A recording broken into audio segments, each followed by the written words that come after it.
looks like there's lots of peoples out there, eh? Well, pitter patter, let's get at her. Today we're going to be talking about triage in a multi-casualty incident or in general, in what we use it for. Looking at the multi-casualty incident aspect of it, the reason that we triage is to provide the greatest amount of care to the greatest number of people. The needs of the many outweigh the needs of the few or the one. START is a widely accepted system used all over the world, and it's used right here in our agency. The first thing you do is determine green patients. How do you do that? Who is walking wounded? On your arrival, make a loud announcement and tell everyone who can, come over this way, and give them a place to go. Everyone that walks over there, regardless of their injury, is now triaged green. They are walking wounded. If you can hear the sound of my voice, I need you to move over to the fire truck. At this point, you then have to go into the debris field and start assessing your patients. I see hurt people. Walking out into the debris field and begin assessing these patients. As you're approaching them, you're looking, are they breathing? If they are breathing greater than 30 times a minute, well, they're going to be red tagged. They're hyperventilating. If they are ineffective breathing or not breathing, we attempt to reposition the airway. If they don't begin breathing on their own, they're black tagged. Are they breathing? Next, we're going to assess their perfusion. We're going to reach down, we're going to feel for a pulse. If they're breathing normal, but don't have a radial pulse, they're red tagged, and we move to the next patient. If they do have a radial pulse, then we need to assess their mental status. This is what I've trained for my entire life. Assessing mental status by asking a simple question that they could provide an answer to. If they can answer that question, but they are unable to walk, they're yellow. If they are altered, then they're red tagged. 10-second triage. Class takes about 4 minutes, but it's 10 seconds in triage. It begins when you lay eyes on your first patient. As you are approaching them, you have 5 to 6 seconds to categorize their breathing status. Are they breathing? If they're not breathing, they're black tagged. As you're approaching them, that's one breath. Now you begin to count. 1001, 1002, 1003, 1004, 1005, 1006. In those 6 seconds, you can determine their breathing rate. If they are breathing one breath every 60 seconds, 'tis bad. If they're breathing one breath every 2 seconds, they're breathing too fast. That's greater than 30 times a minute. If they are breathing every 3 seconds,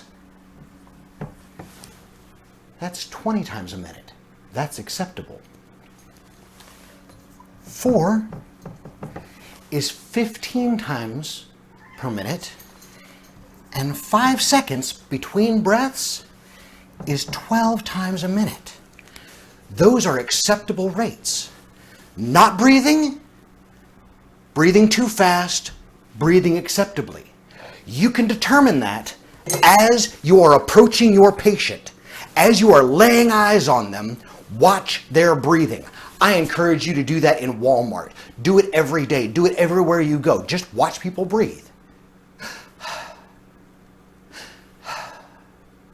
How fast are they breathing? Next, as you are determining their breathing, if they're red tagged, they get a red tag and you go to the next patient. If they're breathing acceptably, you're going to reach down and you're going to feel for that radial pulse. What does that radial pulse tell you? It tells you that if they have a sustainable blood pressure.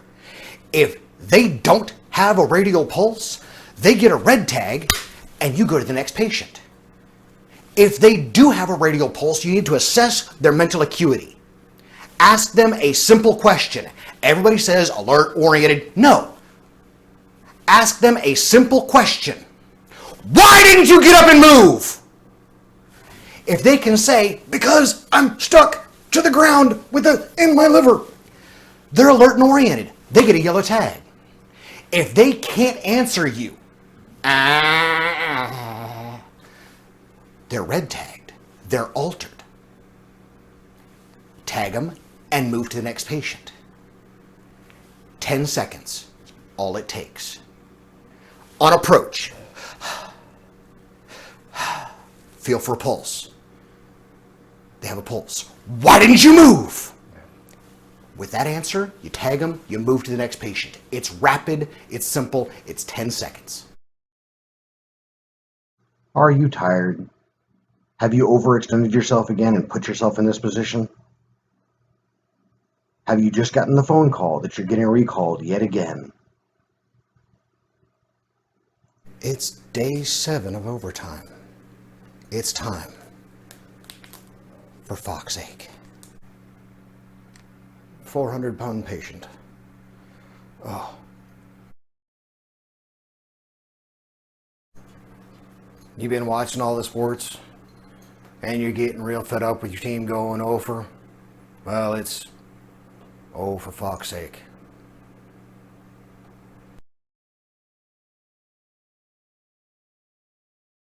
The only difference with pediatrics in the jumpstart system is 5 rescue breaths. When you open their airway, if they begin breathing on their own, they're red tagged.